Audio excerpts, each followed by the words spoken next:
Good evening, everyone, and welcome back to Witchwood. So I went ahead and took the liberty of getting digestive tablets already prepped and made. I went out and got all the ingredients. You can see where I went and made the goblin sneeze. I scared the snot out of him here. It scares the snot out of them. Gross. And then you can see that I also went ahead and took a digestive tablet down to the turkey because we knew we needed one for that. And this is what happened. Yo, turkey. Digestive pellets. Ew.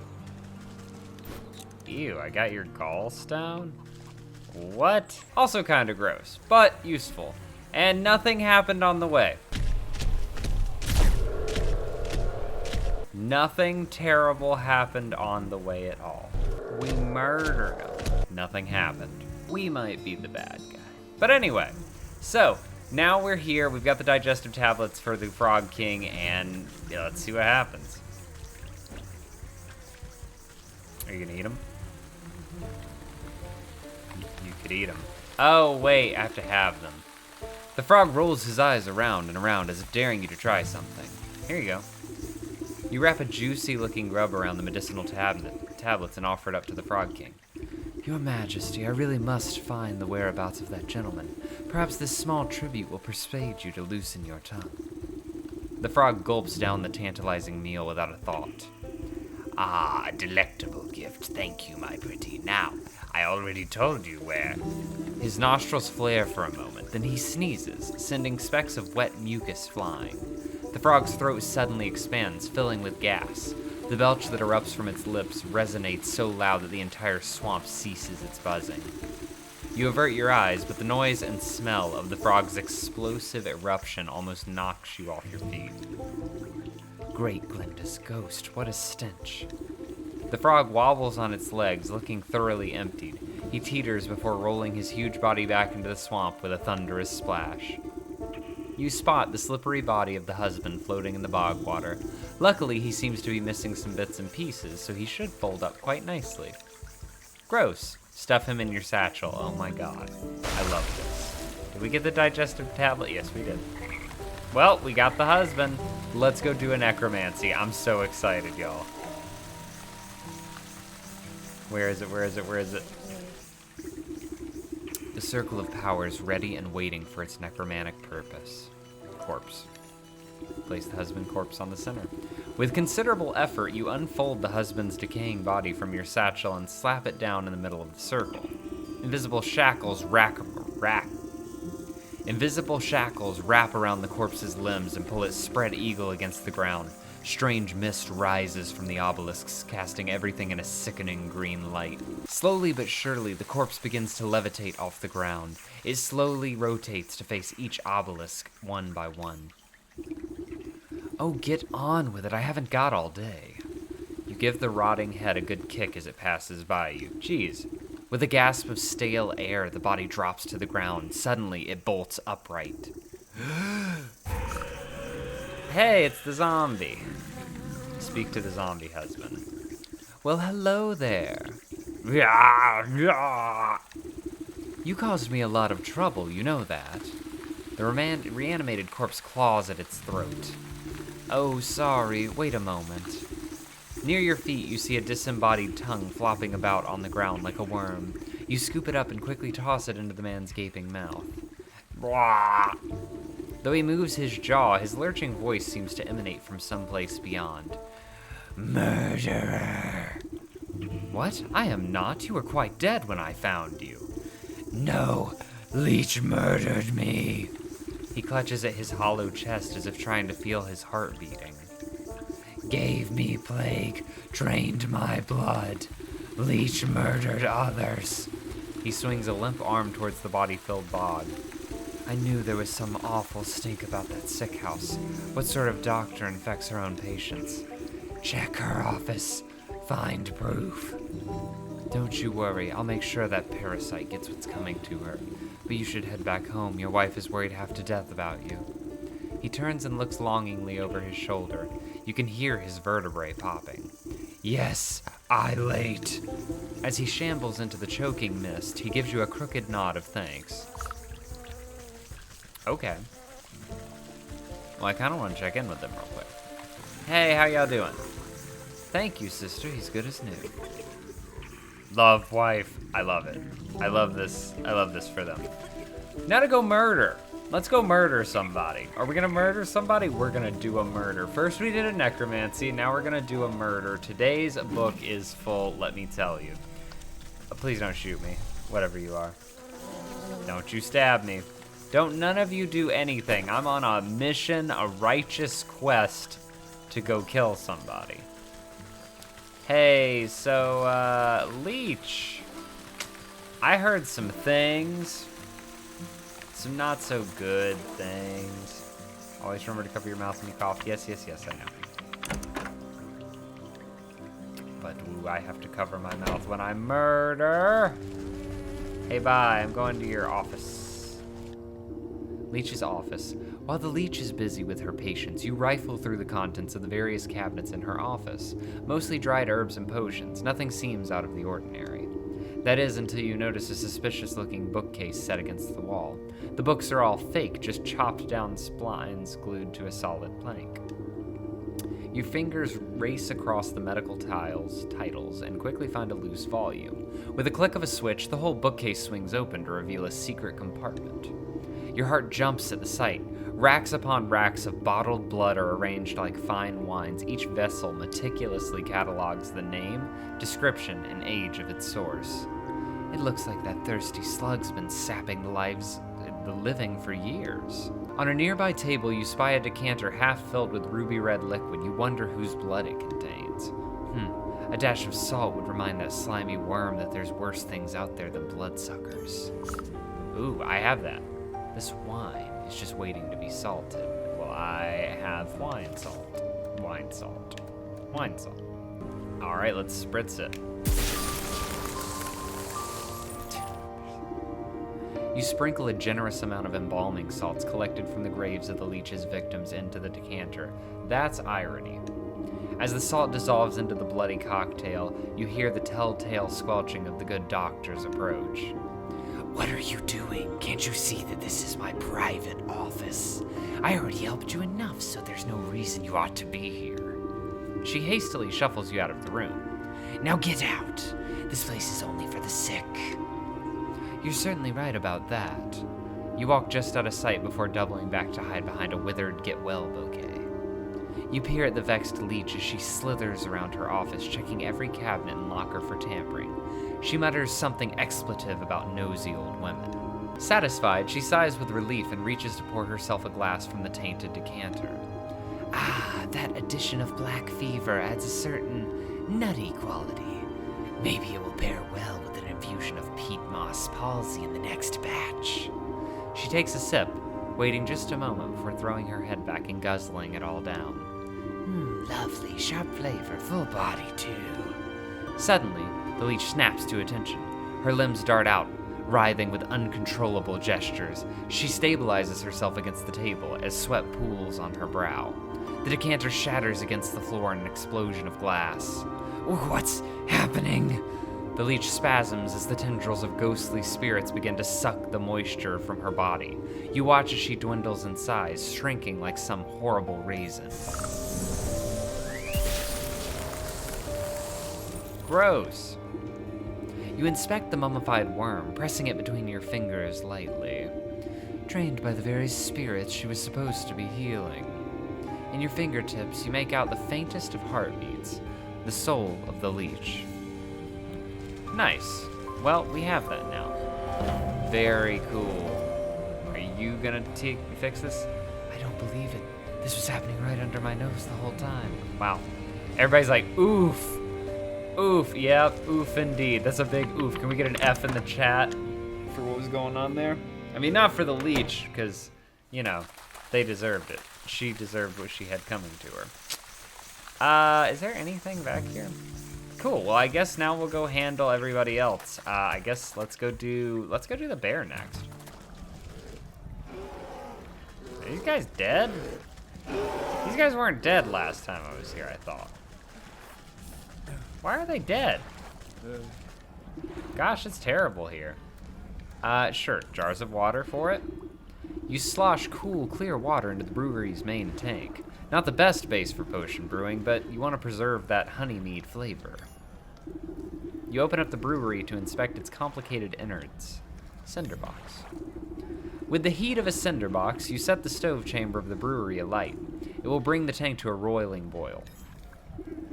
With the hiss of steam and the sound of boiling water, the rattling brewery is ready for the next step in the process. Of course, I'll need honey for the mead. That quartermaster said he was coming back from the apiary in the field, so I best try there. Then I'll need a proper magical binder and a token of the bear to seal the spell. Something in this camp ought to do the trick, and a token of the bear. Frothing base in the brewery stands ready for the right ingredients. Metamorphosis elixir, torn teddy bear, honey. Okay, I guess I gotta make that.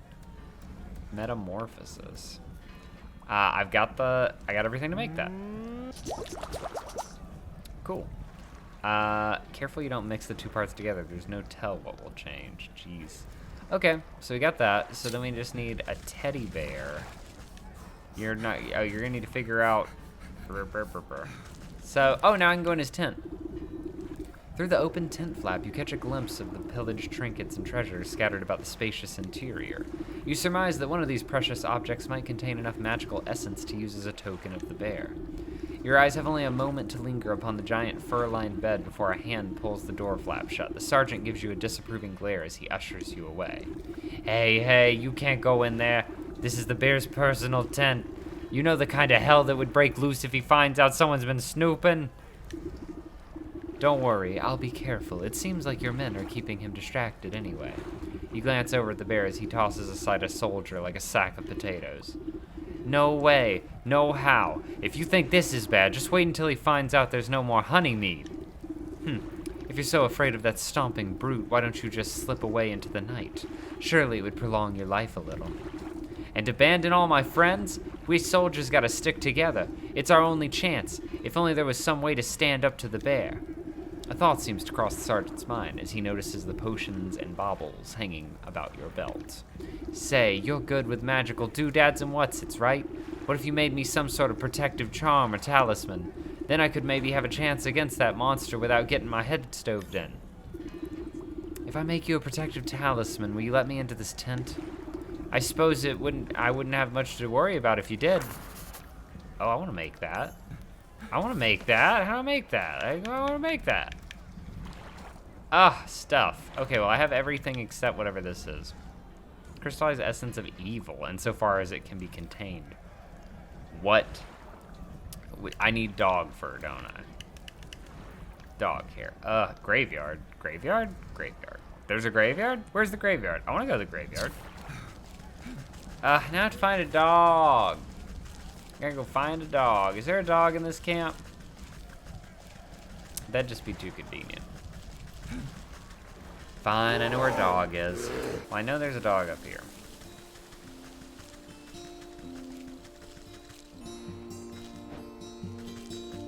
There you go. Nice poochie. I'll just take the hair. You don't need it. What is this? A fairy shrine. Curious. Did it do anything? An inscrutable construction of the Fae folk. Its purpose is mysterious as they. Okay. Interesting. Well, does that mean I can, like, use revealing powder on it? No. Okay. Well, we got the dog here. That's what matters. All right. What have you got for us, man? Beekeeper. What voice did I give this? Heidi ho, I'm afraid we're closed for the season. Closed, but I need some of your honey right away. Sorry, our supply was cleaned out just a little while ago. Funny little man with a cart. You just missed him. Yes, I've met him. He's the quartermaster for the bear, but he had a bit of an accident on the road. I need to collect some more honey for the lakeshore camp. The bear? Well, that explains why the quartermaster purchased so dang much. I heard that lumbering bully would steal the nectar from a larva if it suited him. My poor bees have already worked themselves half to death for that order, and now they don't have any honey left. I wish I could do something to help you, but the only honey left in the entire apiary is Her Majesty's personal reserve. Her Majesty? Why, my sweet spring flower, the jewel of my crown, the golden sun of my... Yes, yes, get on with it. My beloved queen, she's as lovely as she is wise and resides over her flowered kingdom. A shrill voice pierces the meadow and sends chills down your spine. Slave, where is my dinner? I order you to bring it to me in the finest sunflowers. Right away, my love. And make it pretty this time. I don't want another one of your dandelion bouquets like some common wasp. Yes, my sweet. I think I better have an audience with this queen myself. What? Hold up. Where? I'm gonna take these. I'm sure you won't mind. Oh, you're a bee. It's a bee. Generally well-mannered, but can be quite hostile when irritated. Okay. Hey, you wanna talk to me? The regal insect looks down her curled nose at you scornfully. That fool beekeeper is supposed to stop rabble from trampling my delicate garden. Good help is so hard to find, isn't it? And I suppose you've come to lend a hand. No, I don't think so. What do you want, little beetle? You seem like a very busy woman, so I won't waste your time. Your best honey. I need it. She tilts her long neck back and lets out a buzzing laugh. Ha! Do you think I simply give my carefully cultivated riches to just any commoner? Do you have any idea how much time and energy is spent managing this colony? Everyone always wants something, but no one ever wants to work for it. In a rustle of petals, the beekeeper comes running over, holding out an assortment of beautiful prairie flowers. My darling sweetheart, I offer you the finest meadow flowers. I hope you find these to your liking. Is this marigold? You wax-brained fool, you know I despise this stuff. How many times must I repeat myself? Get out of my sight, all of you. My love, I have wronged you. Let me try again. You follow the beekeeper a short distance away while he busies himself picking more flowers. She seems to be in a foul mood. Does she always treat you like this? Well, yes, but it's really usually my own fault. Sometimes when she really gets her venom up, a little bit of smoke and soothing herbs calms her right down. Smoke, you say? I'm sure I could come up with something to even out her mood. Royal incense recipe. We're gonna make weed! Where is it? What did I learn? I have all these things. Yo, your majesty, your royal highness. Let's see what I can, oh, do I have to actually put it in my top hotbar? Yep, I do. Your royal majesty, I brought you the dankest of weeds. Queen bee. You sneak! Do you honestly believe that you're a little puff of smoke? And the queen fans herself lightly as the world begins to push and pull all around her. Woo! Does anyone else feel a little hot? Anyways, I was just saying, you can't just... The sparkling sun bears down on the queen like a warm summer's embrace. My, look at all these beautiful colors. They've always been so bright. The queen bee stretches her arms across the sea of flowers, brushing the tips of their petals gleefully. She arcs her limbs through the myriad of colors swirling about her head. It's gorgeous. Oh, what's that delicious smell? Cracking into the waxen walls of her hives, the queen pulls out a golden honeycomb. She proceeds to messily stuff the honey into her face. Delectable. Oh, it's so good. You simply have to try some, my dear. I've never tasted anything so delicious in my life. She offers up a sticky handful to you. Why, thank you, my queen. Take it. She seems half asleep, but still feasting on honey. Well, there you go, bud. I hope I did you a great boon. Are you happy now? The beekeeper has concerned himself with the floral arrangement. Well, hey, glad I could help. That was way easier than I thought it'd be, but I guess I already had all the ingredients, so that's what I get for staying prepared. All right, man, I got your stuff to make your talisman. With this dog hair stone and whatever that last thing is, campfire ember, I craft the crystallized essence of evil. Now I made that, and now I will put it into the talisman. I'm missing wood. God damn it. Hey, y'all got any wood here?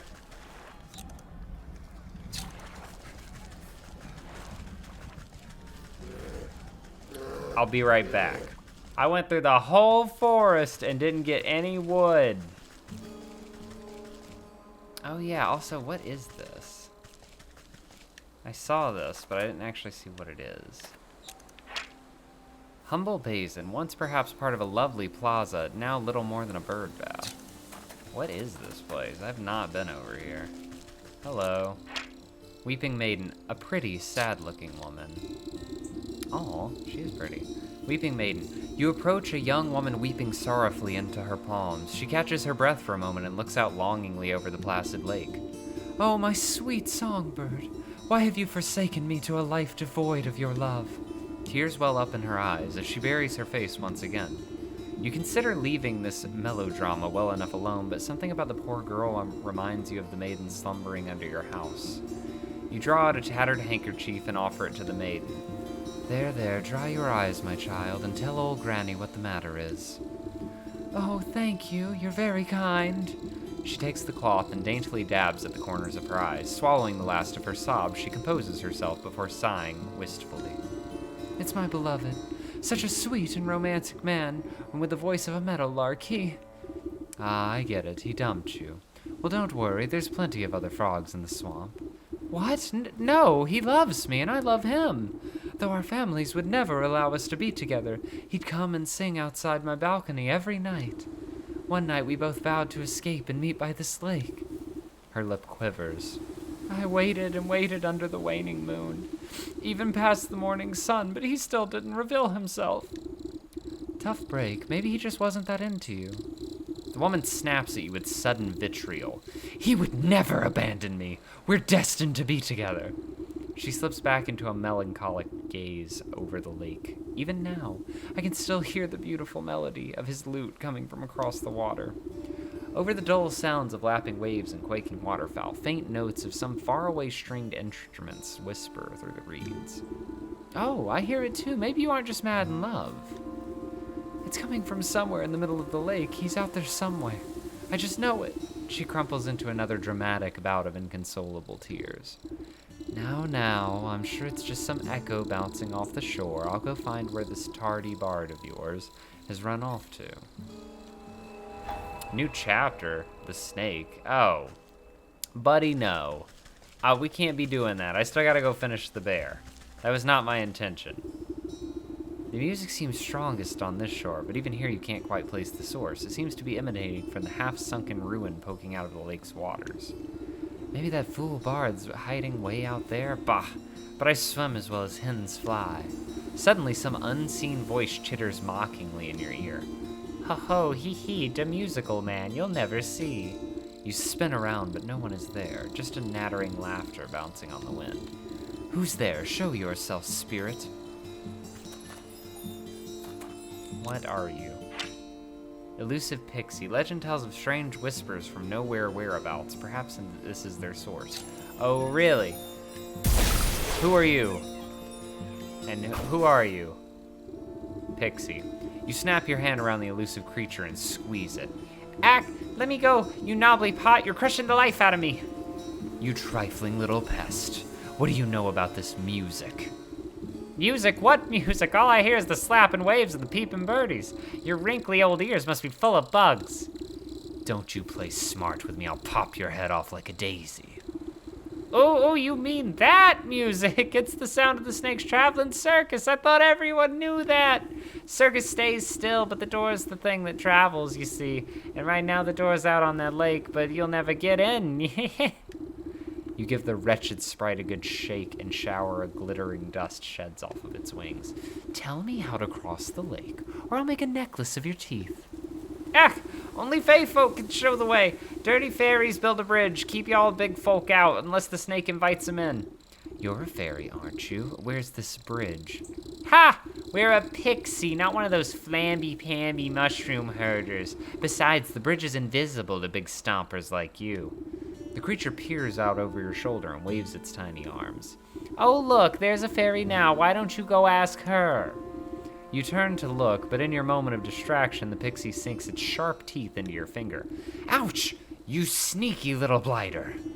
Springing free from your grasp, the slippery monster chitters a laugh and vanishes into a cloud of smoke. You look down at your dust-covered hand. Fairy or not, this bridge must be around here somewhere. Okay. Well, I'm busy. That has to wait. I came out here to get wood. Okay, and now with this talisman embodiment of evil, I make a stick. What? Oh, I did. I could have made the sticks the whole time. I had plenty of sticks, I just didn't have the bundles of sticks. I could have made this. It's fine. It's fine, you know, whatever. With this, I make the manifestation of evil. I put it in the thing. Don't get hurt. Boom, necklace. I made it. There you go, buddy. If I make you a protective talisman, will you let me in this tent? Yep, here you go. Take it. Here, this ought to shield you from harm for a time. He grins nervously as he puts the charm around his neck, then clobbers himself in the face with his own fist. Wow, you weren't kidding. Ha! Though that's nowhere near the kind of punishment the bear can dish out.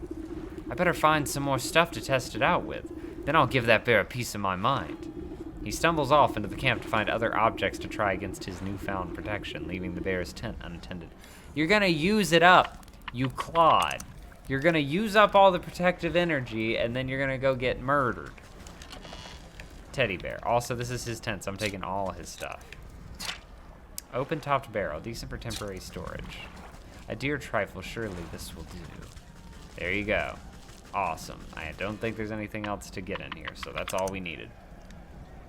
So now, we put all this in the thing, and we're off. The frothing basin stands ready for the ingredients, honey. As you squeeze the honeycomb with your bare hands, thick, rich honey slowly oozes into the brewery's tank. Too sweet for your taste, but then this potion is not for you. All right, let's do the torn teddy bear. You pause before dropping the tattered plaything into the brewery. A glint in its button eyes reminds you of something, but the thought soon evaporates from your mind. You overturn your palm and the stuffed bear splashes down into the concoction. It floats sadly for a moment before becoming waterlogged and disappearing under the surface. The frothing basin, yep, and the metamorphosis elixir. You ladle out a good portion of the writhing, tar-like substance into the brewery. To be safe, you add a little bit more, just for texture. With the addition of the final ingredient, the brewing equipment is sealed and set to work. Steam hisses from the rivets and its swollen metal belly clanks and rattles. Before long, the waggling finger of the gauges and dials settle down, indicating that the brew is complete. You give a quick sniff test and recoil at the sickeningly sweet vapors. You push an empty wooden keg under the contraption's spigot and crank the release valve. The brewery strains under pressure even, and fills the keg with chunky, oozing liquid. May not be the finest honey mead around, but hopefully that great raging galoot won't stop to notice the difference. Take the keg. Hey, buddy! Hey, buddy. Here you go, bud. Take a drink. Ah, Captain, I've brought you more honey mead. The bear swipes up the tankard with his massive paw and tosses the contents into his slavering maw without hesitation. He licks his chops, savoring the peculiar flavor. With a sudden jerk, he bears down on you with suspicion. Say, this tastes kind of funny. What did you do, soldier? It's a new recipe. I thought you might enjoy something with a little more sting in it. Rah! You know I hate new things. I'll teach you to mess with my favorite brew, you hayseed. The bear is upon you with frightening speed. He raises the huge mace in his paw skyward, and you brace for the impact. With an equal measure of speed, the sergeant leaps between the crashing mace and your head. You peer through your fingers when a great clang resounds through the camp. The bear roars furiously. His blow is magically repelled from the sergeant's talisman. The mace goes spinning out of his paw and falls into the lake with a great splash. He gapes, dumbfounded, as the sergeant stands before him completely unharmed. Ha! That'll teach you to pick on us, you big oaf. This has been a long time coming. The sergeant wags his finger at the bear. Who do you think you are, huh? You think you're so big and tough with your fancy feather hat and your big honking club? Well, look at you now.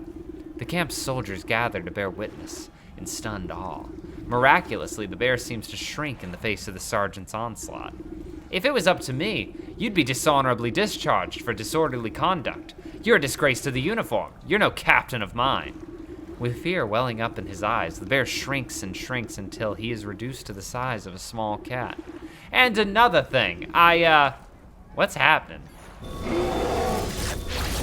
Oh, well, ain't that convenient? Teddy bear.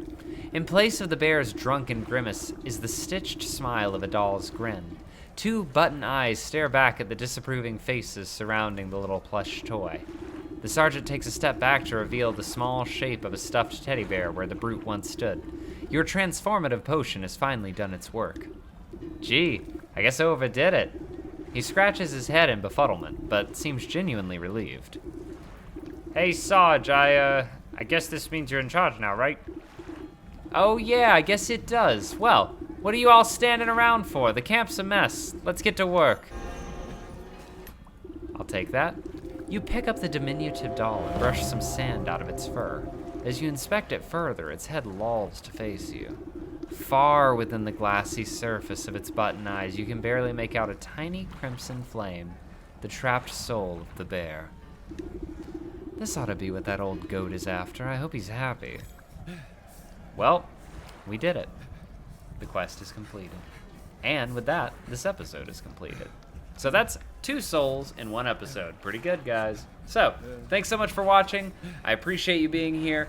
If you had a good time, make sure to subscribe and hit that like button. It really helps. Also, let me know what you think so far in the comments below. I love reading y'all's comments. I really, really do. Thanks for staying out and hanging out with me this evening. And maybe we can get 2 more souls done in the next episode. I think we're going to do the ox next, and then we've got the snake. Take care of yourself tonight. Stay safe. And I'll see you tomorrow night. Bye. So what do y'all do again? There's a skeleton in there. Oh my gosh, you guys are so much cooler than I thought. That's so cool. Oh, I love them.